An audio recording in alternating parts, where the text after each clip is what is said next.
Hey, John, how are you Hi. doing? Good, I'm doing good.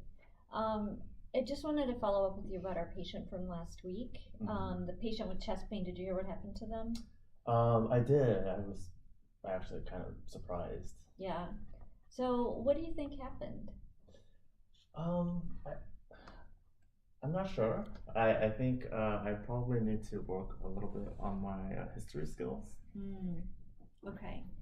So, I'd like to give you some feedback about the diagnosis. So, when you are taking care of patients who present with a pretty general complaint like chest pain, it's really important not to get sidetracked or one tracked into a particular diagnosis. I think you had some premature closure with that particular case, and you really were fixated on anxiety rather than exploring cardiac chest pain a little bit more. What do you think? Yeah, I probably could have considered that. Yeah. So, what are some ways in the future that you think you could approach this differently? Um, I think I probably could have thought more about his risk factors. Uh huh.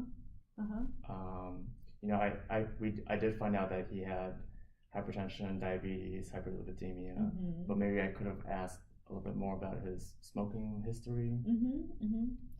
Great. No, I think that's great. Delving a little bit more into the history will definitely help. So let's think about how you're going to both improve your knowledge and data collection skills and also maintaining an open differential diagnosis. So, what do you think you can do over the next couple of months to get better at that? I could probably read more. Okay. I know there's a great manual by Johns Hopkins that I could get started on. Okay. And are there specific things in that book that you want to read? Um, the chapter on chest pain.